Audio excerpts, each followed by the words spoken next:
तो यारी कहीं मैया रानी को कसरा सवारी लिपि पोती आंगना के कोल तो यारी कहीं मैया रानी को कसरा सवारी चढ़ते नवरातन वत भेजाई देत हो ना ए राजा हो निमिये बसेरावा झुलुआ लगाई देत हो ना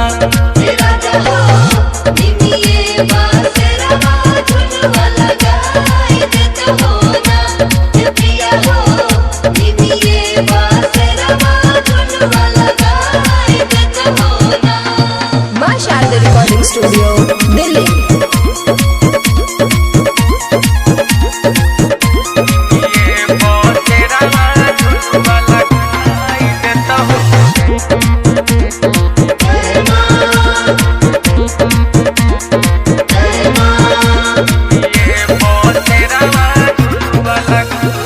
झोरा झोरी हाली सरिया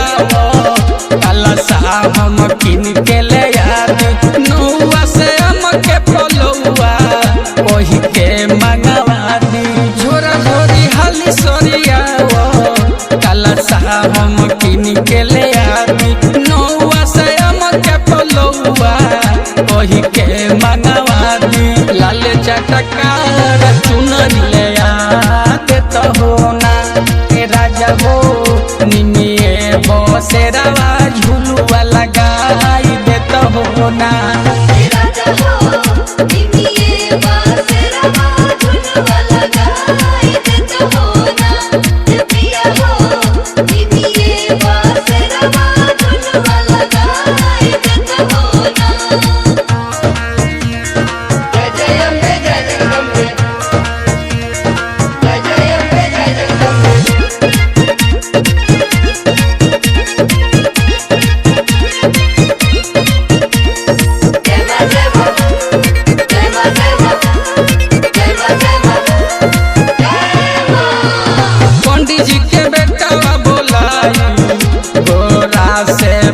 पढ़ावाई कौशल विद्यार्थी के संग में धनी भोजन गाइब पंडित जी के बेटावा बोलाइब गोरा से पाठ पढ़ावाई कौशल विद्यार्थी के संग में धनी भोजन